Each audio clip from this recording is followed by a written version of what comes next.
Hello there. We are in front of the South District, New York courtroom. Today, it was a historic day. Reza Zarrab, who is a gold trader, Iranian-Turkish gold trader, the first time he started testifying.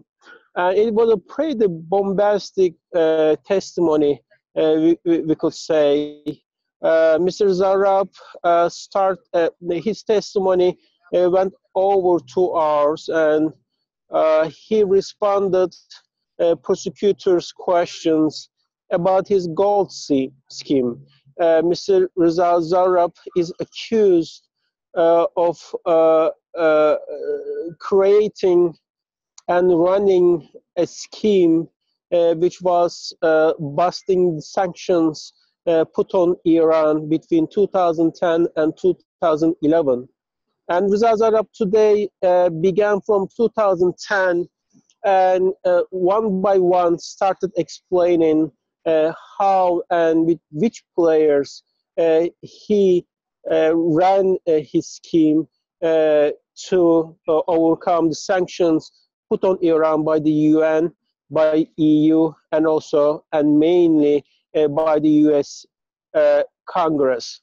Mr. Zarrab was asked quite a few questions, and he talked about mainly private bank, active bank, and the public bank, Halkbank. So far, this is only the start of the testimony. So we are not sure exactly what we are going to see from now on. For active bank, Mr. Zarrab talked how he worked with the active bank to get the money of the Iranian customers out of the active bank in 2011. Later on, Mr. Reza Zarrab implicated that bank by itself, it is own management, continued its sanction busting scheme without himself. But later on, Mr. Zarrab stated that the reason he was able to start working with the active bank and actively busting Iranian sanctions was because the former EU minister, Egemen Bush. Egemen Bush is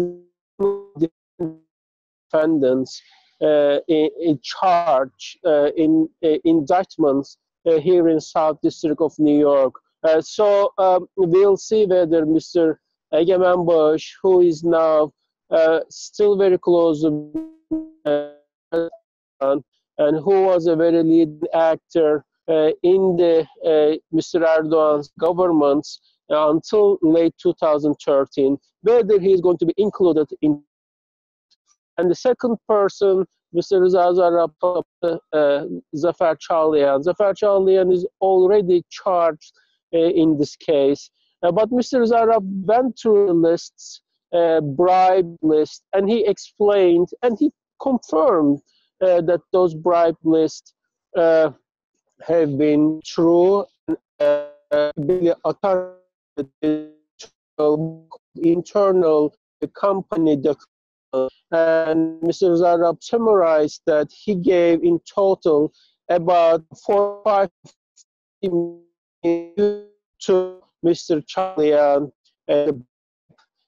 about $7 million and 0.1 million Turkish liras. Mr. Zarrab also added there were even more and other bribes as well. And finally, Zafer Chalian also for Mr. Zarrab, Zafer Chalian wanted to get 50% of the profit out of this money. Again, as a final sentence, we could say that Mr. Zarrab today basically has been confirming the 2013 December corruption that shook corruption cases that shook the Turkey, the Turkish administration at the time.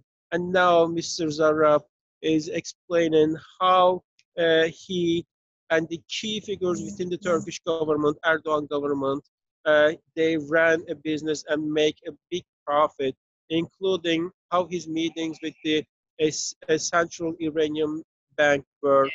And this is only the beginning. I think we are going to find out a lot more details about his Mr. Zarrab scheme. And uh, as today we heard for the first time, former EU minister, very close ally of Mr. Erdogan, we may also hear more political figures as going forward. Thank you.